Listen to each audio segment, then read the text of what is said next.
Hey guys, Zach here. So if you are watching this podcast, I apologize. We forgot to hit record on the cameras for the first part. The audio is still there, so the important part is still there. So the video will kick in about halfway through the podcast. So we promise we'll get this to work right one of these days. We appreciate you watching, and here's the show.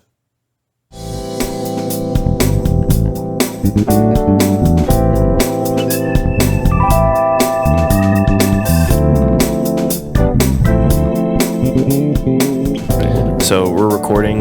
Scott, give us a clap to... Okay. Or 3 claps. 3 claps. Well, I'm thinking about what the prophet was told, remember? Or that's the true. king said, Yeah. strike the table. Strike He the struck table. 3 times. You should have struck 6 or 7 times. What? The directions weren't clear. It's true. Which I never understood that, because it's like, I you told know. me to strike. You know what I mean? Like, I know. if I had stricken more times, I don't know. I've never understood. I've never understood Those that. prophets were so touchy. I know. Yeah. Goodness. Yeah. If he'd have struck it 6 or 7 times, the prophet might have said, I didn't tell you to strike it. Right, that many right. times. Yeah, Just it's strike like, it whoa, once. whoa, Where's your faith? chill. Yeah. Just like when Moses struck the rock twice, but then he also said, "Shh, must we bring you water?" Like, we? he was part of the, and when it That's was just right. God. So I think there was Well, more to that it than second just striking time, the he rock. was only supposed to speak to the rock. Oh, that's true. right. Yeah, that's that's right. true. Yeah. Okay. Well, and hey, we've started. Yeah. Welcome to the Living Word Family Church podcast. I'm the man behind the board, Zach Bensel. There to my left is Pastor Scott Millis, Hey, everybody. senior pastor, and then we got youth director Matt Gordon. Wow, Matt Greider over yes, there. thank We got too you. many Matts in this church. Matt Greider. Matt Remember that? Greider. I literally had a kid in one of my Parkland class that was Matt Greider, and his Wow. middle initial was J, same as mine. It was Wow. it was interesting. So, hey, how's it going? Glad to have you all here for our second relaunch podcast. Yes. Yeah. The Good rebrand. to be back. Rebrand. Yeah. rebrand. Back in Just action. here, taking it easy. Yeah. Yeah. So yeah, Sure. we are working on hopefully getting some guests in, and I think Pastor Yes. Scott mentioned that last week. Yep. But very, getting our feet wet, getting off the ground, launching it up, and so very. Yeah, I just kind of wanted to say that too. We're obviously looking. We want to have a little bit more of a structured format. I mean, I enjoy just talking with you guys, but it'd be nice to have. Our plan, of course, is to have something a little more specific to slice and dice. Meanwhile, we are just kind of getting back in the groove, and we even if we don't have a hard and fast list of things to talk about, we still want to get together and kind of get back in the habit of getting used to this, so that things go smoothly when we have a little more order to it. So thanks for tuning in. If you're tuning in, and I hope and trust you'll be blessed by what does come out. Yeah. Yeah. Yes. And- and I would say, if in the meantime you're like, I don't want to listen to these guys anymore, you can go back to some of our previous podcasts, because we had some excellent guests in the we past. did. We had, We and did. just a Great couple will come to discussions. mind. Yeah. I mean, Keith Hershey, I think, was the most recent one we did. We had Yeah, he probably was. Brigadier General Mark Jackson, and then we had Joe Thomas. Joe Thomas Joe did Thomas an was my excellent favorite. 3-parter Yes. on the When did- Reformation. Was I there when we had Keith Hershey? Was that one that I wasn't there for? I do not remember that. I don't think you were, because it was like a Saturday night. Saturday night. gotcha. Yeah. Saturday night. And I got stuff going on. Because Saturday with night. guest speaker, it Yeah, was, that's true. Yeah, that's true. we got to find a time to knock this out. yeah, So. which is We're going to have Keith in again next year, sometime probably. is that scheduled or just kind It's of not like on the? scheduled yet. It's just that we've set it up for him to come in. I had some great conversation with Keith up in Michigan a few weeks ago. Oh, And, that's right. Tell us about that a little bit about what. Yeah, Keith and Heidi Hershey head up a ministry called Mutual Faith, and they have set up a number of what they call life centers. There's one in California. There's one, I think, somewhere in Africa. I'm sorry, I don't know exactly where. There's one in the Philippines, and there is one in Lebanon, in Beirut. That's kind of their crown jewel. They do it. It's been. Wow. In fact, they started a Bible school there, a Rhema Bible school in Lebanon at Life Center. Now, I think that was the one he talked about in the podcast. I think it was just getting started. Yeah. Then. Yeah. Wow. Yeah. And that's up and running with 90 students this year. Praise Just God. heard Well, that that's- from Tony and from Keith. And but he's just such a blessing of a guy, and he just loves pouring into people's lives. And one of the things that he's always got a great big vision. He was looking at a closed down military school there in his hometown of Colon, Michigan, or outside of Colon, Michigan, near Sturgis, maybe, Michigan. And he had a vision of buying this whole campus and turning it into a Bible school, a life center, and it was just a great big thing. And he said, I just couldn't get anybody to embraced the vision, including my wife. He said, so that's a check. That's all the check I needed from God. But then this resort on Sturgeon Lake opened up, and he got it for a song. And it's a beautiful, beautiful place. And they had to do some renovations to it. But it's this beautiful, quiet place with little cabins, cottages, and a common area, a game room, and just plenty of room and lakefront property. And it's he makes it available for, I think anybody can rent it out as a retreat. That's what it's called, the retreat at Miller's Crossing. And so churches can take their staff there for a retreat and things like that. But he opens it up for a couple weeks a year, where he just invites pastors to come and stay on the house, as it were. And we were blessed to be able to join him, and it was just so refreshing. So would that be, now that you've been there, would that be a good spot for like a marriage retreat or something? Oh, yeah. Yeah, absolutely. Man, anything that would like be that. so It's cool. just, it would lend itself Family to camp? a lot of different. Family camp, I'm not sure. It's big enough for something like that. But Family camp. Anyway. So, speaking of guest ministers, who's the next person? Do we have someone on the docket to come in? Not until April, but it's Christopher Allam, which is everybody's going to be excited to hear he's coming back. We still get his newsletter. Like, that is the most, the thickest, most detailed newsletter of any minister I think we've ever gotten. Really? We get him at home because we signed up for his list last time he was here.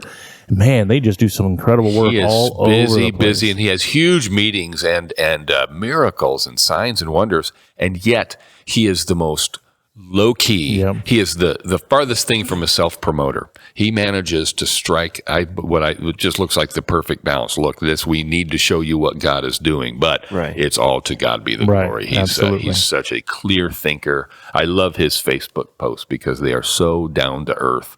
And they just he tips over a lot of sacred cows in the Word of Faith community without dissing Word of Faith. He's a Word of Faith guy. I mean, he believes in all this stuff, but he just doesn't believe in, again, some shallow aspects of it. Right. Maybe some aspects that have become more religion than Word of Faith. Or even more exaggerated than they need to be. And I remember when he was here, when was that? Last year. It was been a little bit. Right. Yeah, it would have been late last year. So when he was here, I remember him specifically during one of his messages kind of mentioning that. I'm like, oh, that's an interesting take on that. But I liked what he said about it. It was it really checked with me too. Yeah. And we can even maybe post a link to some of those old messages and stuff on the podcast as well. So. So he's the next one we have. I'm not saying we absolutely won't have somebody between now and then, but probably not for the rest of this year. We're number one, it's a very busy season, and number two, once you get too late in the year or too early in the new year, it's dicey when you plan on somebody flying in because you never know what the weather's going to be like. So I like to wait until at least March to schedule our first guest speaker. And since he's coming in April, probably won't schedule anybody before him. So now, would he typically be here for Sunday and Sunday night? That's going to partly depend on his schedule, but that would be my desire.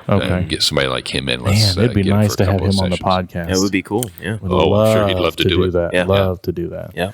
So they usually fly in on Saturday, right? They do. Yeah. So we get him in on a Sunday or a Saturday evening, maybe. Yeah, we could figure it out. We could figure it out. Try to make that happen. Absolutely. So there's something to look forward to on the podcast. Yes, definitely. Why would he not want to be on the podcast with the kind of audience that we pull? Exactly. Exactly. Seriously. Yeah. Why settle for reaching 30,000 people at a crusade when you can reach at least 3? Hi, Mom. Glad you're watching.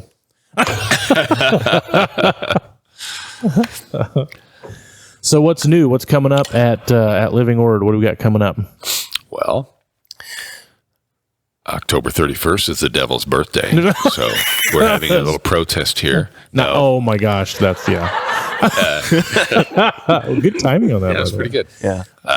What is coming up? We've got at the beginning of November. We've got some big things happening. Yeah. Community Thanksgiving service. Yeah. Community Thanksgiving service, and then the which is new this year. We've never done it. Is the Operation Christmas Child? Yes. The gift boxes. That shoeboxes. Yeah. I always call it Operation Shoeboxes. Somebody correct me. No, that's not technically what it's called. Operation Christmas Box? Operation Shoe Christmas. Christmas shoes. Oh, that's a song. Yeah. We've been, and that's been something Beth and Sandy have been heading up. And really Sandy had to remind me, because I'm getting more and more excited about this. Number one, we're showing a video about Operation Christmas Child every week, and every video I see is such a powerful testimony. Oh my gosh, yes. I just get happier and happier that we decided to do this because it's a commitment. Yeah. We committed to filling 100 boxes, but in addition to collecting all the things that are going in these boxes, and you can check this out online. You can just, rather than me spending a lot of time describing it for anybody who might be listening who doesn't know what it is, you can check it out pretty easily. But basically, we're packing gift boxes and sending them to underprivileged people to bless them. And what we're hearing is testimony after testimony from somebody who received one of those boxes as a child, and it changed their life. It sent them on a trajectory that brought them into a saving relationship with Christ. But I asked Sandy the other day, how did we get hooked up with this? And she reminded me this was Beth's idea to start out with. So kudos to my lovely wife for grabbing onto that. And huge thanks to Sandy for she's here almost every day organizing She is doing something stuff all the time. She is such a gift. And I'm so excited about this Sunday because we'll be sharing about the books that are going in these boxes. Yes. I knew nothing about this. Yes. There is a booklet that goes in each box that is a clear presentation of the gospel, and they're beautifully done. They're illustrated and everything. And an invitation in the back of this book to come back the following week. And if they come back, then they get a Bible and a study guide that's really, and it's stuff, it's beautiful. It's not just, we're going to do this on the cheap. I would understand that, get it into more hands, but this is something they're going to want to have. And this is where discipleship is spelled out and everything. Exactly. And all done in the language of the company, the country that it's going to. That was my first question when I saw it. And they've got these things going into, I'll have the stats on Sunday, but well over 100 countries and well over 100 languages and dialects. So that's awesome. Do we know, do our shoeboxes, do we know where they go? We don't know yet. And I don't know when we'll know that, but we'll find out. Well, they'll send us, they would have, if we pack the boxes, they would have to send us the books that go in, right? So we would know then. Well, yeah, we ought to know something about that. Yeah, the language. You're right. You're right. We'll find something out. So, and we do that that packing is November 4th. So that's coming up. Right. Coming up. Yeah, and as I said, we've committed to filling 100 boxes, and I think I interrupted myself. In addition to packing these boxes, each box costs $10 to ship, and so this is a $1,000 commitment that our mission committee has taken on, and it's dipping our toe in the water. I'd anticipate. I'd love to see that number at least doubled next year if we do it again, and I can't imagine that we wouldn't. But so $10. So that's so the church monetarily is giving $10 per box, or we spend $10 to ship each box to Samaritan's Purse when they pack it into their big thing. Like, what do you mean by that? That is our commitment. For every box we fill, we are also giving $10 to Samaritan's Purse to offset the cost of shipping. Oh, I see. Okay, that makes sense. Okay, so when we send them back to Samaritan's Purse, we'll probably send a large box full of these boxes, correct? Okay. And are they decorating the boxes or doing anything with that? Because I was talking to someone else about this, and they said that their church, the way they do it is, even if you don't give something to donate or whatever, you can still bring a shoebox and like decorate and stuff, and then you can pack it that day. So I have no idea how this part works. I really that's because it's all new. I know nothing. That's right. That's why it's probably a good idea that we started small. We'll figure out how to do it next year. Sandy will have it streamlined. Yeah. Absolutely. She'll have it streamlined 5 minutes in. You're probably right. So it's interesting. So that's coming up on what we say November 4th. That evening, the churches in the community of St. Joseph are providing a Thanksgiving meal. Yeah. We are doing that at the Prince of Peace Lutheran Church. They've been kind enough to host it. We've told them that we can't be 100% involved because we were already committed to this, what looks like, again, I don't know, it looks like a pretty involved activity for us on the 4th. But since that dinner is taking place in the evening, we will be able to have some people there who are, if we find some people that are interested in going, and I think we will, but we are contributing to the food and everything else for that meal, and that's kind of an exciting thing that we're doing. I would rather see it happening on Thanksgiving, and we've talked about that at the planning meetings. But again, it's the first time the churches have come together to do something like this, so it'll be a good day to figure out how to do it. And again, somebody will take that and have it maybe a little more streamlined for next year. Yeah. And on right before that, the first Wednesday of the month. Is that the 1st or the 2nd of November? That'd be November. Yeah. So we've got our first Wednesday evening service. Jeff Canfield will be bringing the word, and I believe he's going to be speaking on the last trumpet. Jeff, as many of you know, pastored a church for around 20 years and did a deep study on the last days, particularly the book of Revelation, and has published a book on that, and doesn't hold to what is a fairly common view of the rapture. He's a post-trib guy. Has pretty much won me over to that side, although I'm not as dogmatic as he is. But he does make a great scriptural case. And I remember he was here years ago to do, I think, a 3-night series of meetings on the last days. Right. And I only caught the last night of that because I was pastoring in Farmers City when that happened. I just wasn't free to come over and catch those. But I do remember him talking about the last trumpet, and I'm not going to give anything away. I haven't heard it. I don't know what his sermon is going to sound like on that Wednesday night. But the bottom line is, there's only one last trumpet. The last trumpet is the last trumpet. It's not like there's a trump for us and a trump for the people who survived the tribulation. But I think it's timely. It's timely for a number of reasons. One, people, it's always a.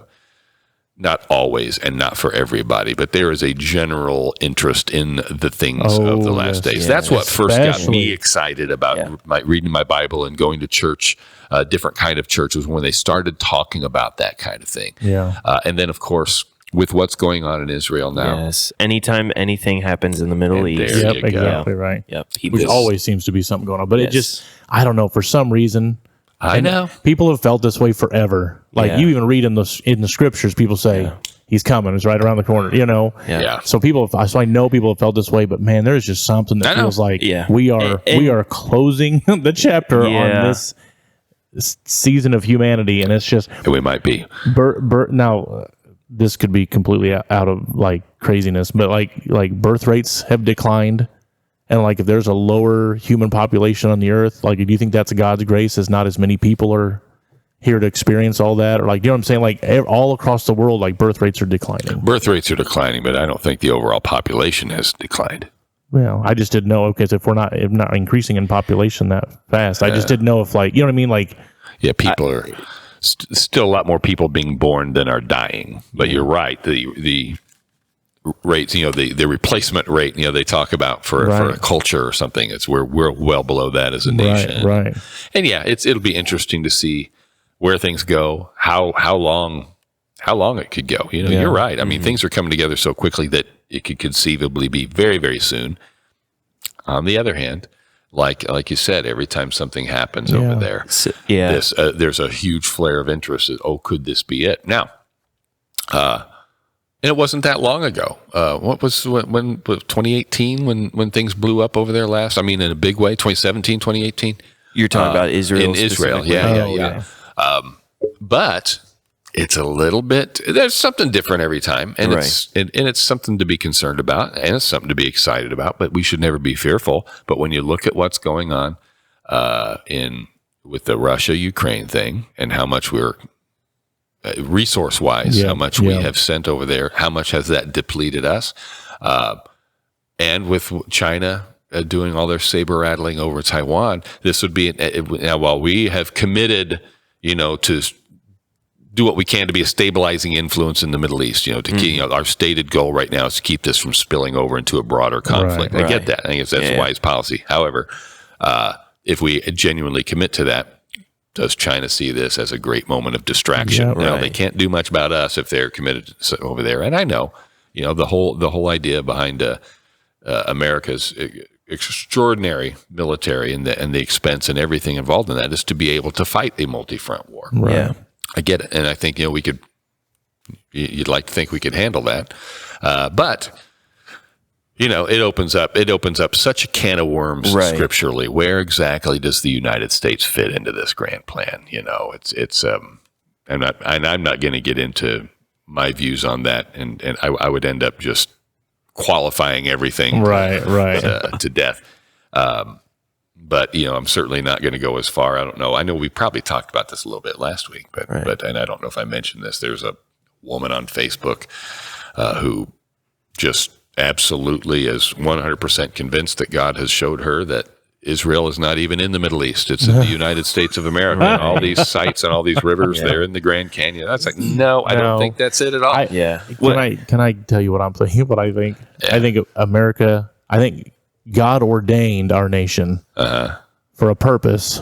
Yeah, and I feel like that purpose has been served. Yeah, there you go. That's a very common. If you think about it, like we support Israel. America. Not that we're the only ones, but just the progenitor of technology, and culture and everything. Basically, to say like usher in time. Like I saw a post from somebody the other day that made a very good case that Hollywood, and not just Hollywood, but that culture that spills over all over the world is like Babylon. You know what I mean? Yeah. Like not that Hollywood is a place of it, but just like that culture and that sexuality Spirit and all of Babylon. that. Yes. Right. And he made a very good point. For the very interesting, and that like America, winning the World War II, and helping all that come together, and then the UN and bringing Israel back. Sure. It's like kind of like I feel like America at one point was, just all out for God.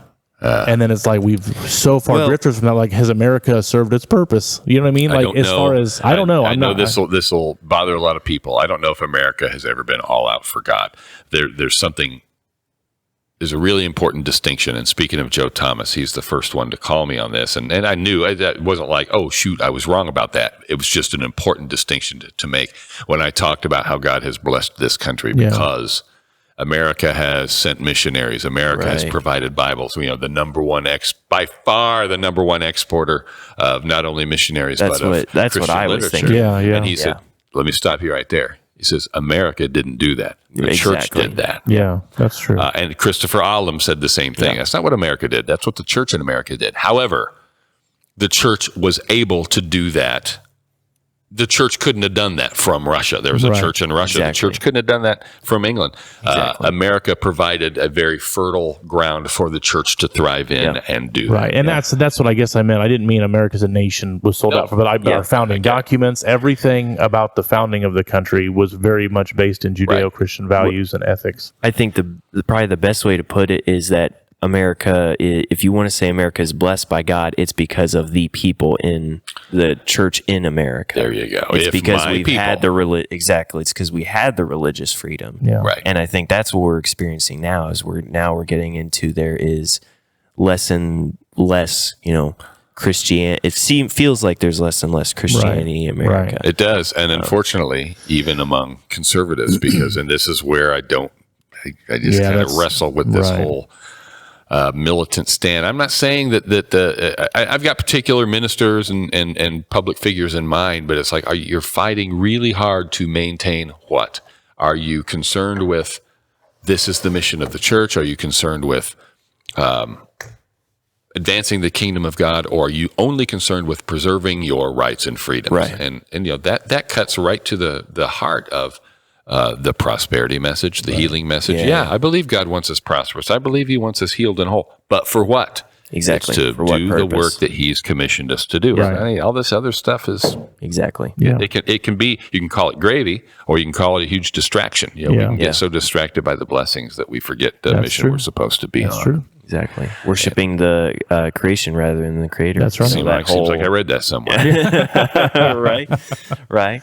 But we were kind of talking about something that made me think. So we were talking about the Thanksgiving, meal, and we do other, Thanksgiving baskets. We do wrapping Christmas presents. We do obviously these shoe boxes now, and it might be an answer that everyone already knows, but it brings up the question: why is it so important that the church is so active in the community and is in this sense of giving? Right. Why is it so important that, because, there's some people who, might think we just come to church to be fed. And if we can bring other people in the church, that's good. And that is the goal, to bring people to Christ. But why is it so important that we do these things where we are offering up time and money and resources to the community, to the world, to surrounding areas?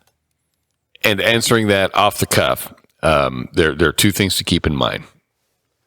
I always go back to what Paul wrote when he said, "Do good unto all men, especially those of the household of faith." And I think you can call it a stratification if you want, but I do think it's fair to say our first, we need to be taking care of one another. Church takes care of the church. Never been fond of churches, getting government handouts or anything like that. You just open up to their influence. We should be taking care of our own. For instance, the benevolence fund that we have here at Living Word is primarily and really on paper solely for helping church members in particular need, because we have a way of working with them. It's not just, and every pastor, every minister, every church secretary who happens to hear this will know what I'm talking about. There's never a shortage of phone calls saying, I need help with my rent. I need help with a hotel room. I need help with a hospital bill. I need help with my electric bill. And it breaks your heart. Right. But if we just said, okay, every time somebody called, we would have run out of money a long time ago. Absolutely. Right? Absolutely. There's got to be a way of, all right, we do want to help you, but we can't just throw money at everybody who calls on the phone. Right. But at the same time, as God blesses and as the resources are there, we want to go beyond the four walls of the church and taking care of our own and reaching out, especially times like this, and what this does is it expresses our recognition of the dignity, the value of every human life, whether they're part of our household of faith or any household of faith. We want to show the love of God. God so loved the world. Yes. While we were yet sinners, Christ died for us. And so we want to reflect that and just reach out to people just to bless them, no strings attached. And hopefully this is a way of shining a light. I think it's, we need to accompany all of these outreaches, all of the ways we bless people. We ought to be bathing these activities in prayer. Otherwise, it can be a waste. And at the same time, let's don't be naive and think, well, shoot, we reached out to 100 people and only 2 people responded in faith or came to church. Hey, look, if one person got saved through that, you measure all of that one person's eternity against what we put into this. It's absolutely worth it. Yes. Well, and plus you got to think also the word being sown into their lives. That's right. And I don't want to sound cliche about it, but even just the love of God, like just kindness in general, being sown into their lives and them knowing where it's coming from. And I like to think that we're not pushing or promoting the church. It's like we're promoting Jesus. Like this is because we love Jesus and Jesus loves you. Like we wanted to help you. We want to serve you. Yeah. And one of the things we're getting ready to do in youth group, we did it last year and it was everything turned out pretty good. And we're doing it again this year is Dare to Share Live. And it's Dare to Share is a ministry. They've been around for a long time, 20, almost 30 years, I think. Greg Steer heads up that ministry, and their goal is to encourage and equip students to share their faith. There's only so much we can do at church. Right. And I love when students bring guests into church. I have an hour on Wednesday nights. You have an hour and a half on Sunday mornings for the church to impact these people. That's lifetime impact is going to be rare in those short circumstances. The lifetime impact comes with relationships. That's right. It comes in building relationships with other people. And so when we reach out, when we do these service activities, when we do meals, when we do whatever gift packings or anything like that, man, we are reaching out with relationship, with the love of God and showing these people. Because when we've had people that have come to church because of relationships, you know what I mean? Well, you're an example of that. Yeah, that's exactly right. Yeah, that's right. I'm absolutely an example. I had no desire to go to church when I was in high school. And my girlfriend dragged me to church. I mean, kicking and screaming might be a little bit of an exaggeration, but I really just did not. I mean, it took her, you can even ask her, it took her months and months and months of asking me to come to church before I came. Yeah. And I literally gave this example in youth group last night. When I came to church before... How did I put this, man? I even rhymed it last night. It sounded so good. It was such a social share. It was awesome. But when I started coming to church, I was won over by the people before I was ever won over by the gospel. Does that make sense? Yeah. That's not how I said it last night. I seriously, please trust me. I said it so much cooler last night. Did you say it rhymed last night? You did. Wow, I don't remember how I put I don't even remember how I put it. And I usually, because we did a fireside chat last night, and I usually have a microphone I hook up to my phone and try to record at least, and I totally forgot to hook it up last night and hit record, but I know where I would have had it to play. Anyway, but it's before, when I started coming to the church, The people welcomed me in. Yeah. The people accepted me, talked to me, were friendly to me, and that spoke volumes before a Bible was ever even cracked open. Yeah. Because that relationship opened me up to receive what these people had to say, including yourself, Pastor Scott. Like Pastor Scott, who knew me from nothing. Now, I was an outgoing person, so I wasn't withdrawn or anything like that. Right. It is hard to reach some people who just don't talk. You know what I'm saying? That's a different level of trying to just break open a shell and reach out. And there are people that are certainly talented at doing that. But like so I was outgoing, so maybe it's a little bit easier to talk to me or whatever. But man, I was absolutely floored when I first started coming, and just fell in love with the church. Yeah, and then met Jesus through the church, and that is what we're doing. We're not. I love when people bring people to church, but it's like, man, you need to bring the church to people. Bring Jesus to people before you invite them to church. I think that's so crucial. And that's the living the gospel. That's absolutely. what when Jesus said, people will know you or know me by your love for each other. That's exactly what that is right there. Yeah, and absolutely. That's a really cool. I like how you said that. How you people won you over before the gospel ever hit. And kind of bring this not full circle, because we've been kind of going in loops, but that's one thing that I am excited about this community Thanksgiving dinner, that people, not just the churches, we always get together for a Thanksgiving community service, but it's good. This is an opportunity for people potentially outside, even well outside the churches here in St. Joe, to see the church in St. Joe coming together, seeing our love for one another. And that's the kind of thing that absolutely can have a huge impact on people. Absolutely. Just to jump, I think it's so cool that it's the different, churches in the church, in the St. Joe, because I don't know if it's just me, but like right now on social media, I'm seeing so much division between denominations. Oh, yeah. And it's so cool that, like you said, these people are going to show up to this Thanksgiving dinner. It's not like it's the Church of Christ doing it, or that, Word of Faith Church. Oh, this is just all the churches doing this. Right. This is just Christians, Yes. That's right. being like Christ. And that's one of the things I love about getting together for our not the Thanksgiving meal necessarily, but for the Thanksgiving service. And we don't do a Christmas. What is? Don't we? I thought we did one Good more. Friday. Good Friday, and I thought we should do a National Day of Prayer one too. We used to do that. Yeah. Anyway, but when we get together for like multi-church, like nights of worship or anything like that, I just love that. I love seeing other people. It's like, oh my gosh, I didn't realize they went to such and such church. Or it's just really cool to get together as the church in St. Joe, and come together and do things like that. I love it. Absolutely. Very encouraging. So have a relationship with someone. That's right. Be the church. That's the takeaway from this That's week. exactly right. Be the church. And that's one of the things we talked about in youth group last night. We've been in the book of James, and we were in James chapter 2, I think starting in verse 14, when it talks about faith without works is dead. And it was very interesting to talk about that. It's like, if you are putting your faith in Jesus Christ and you're receiving him as your Lord and Savior, that faith, that relationship with Jesus is going to change your life. And if it doesn't change you, if it doesn't change the way you act, the way you talk, the way you... Now, granted, those changes are going to happen over time. Don't get me wrong. Some of these changes aren't going to happen overnight. But there's going to be fruit born out in your life. There's going to be changes in your life. If not, then was that a life-saving faith? There you go. There's caveats to all that. I get that. I'm just saying that the section we read over in James last night, man, it was really good to have that discussion, that talk over with the students. People can... I'm a big believer in the conversion experience. Okay, yeah, right. That can come as a result of a conversation or an acquaintance. Discipleship is only going to happen in relationship. Absolutely. And that's what Jesus has told us to do, make disciples. Absolutely. And that's what I love about our small groups too. Yeah. Absolutely. That is so much easier to dig in and create and disciple others and be a blessing to others and really have those deep conversations in a small group rather than a Sunday morning service. Yeah. So all right. Awesome. Well, I don't know about you guys. I've got to go. Yeah. If you guys want to continue on without me, you can. Well, you have to go deliver meals. I do. I've got Meals on Wheels. Speaking of being the church. That's right. There. That's right. No, that'll wrap it up for us tonight or today. We'll catch you guys next week. I think the way this is going to work, we're going to post these early Friday mornings. So keep an eye out. And we'll see you next time. All right. Peace out. Peace out.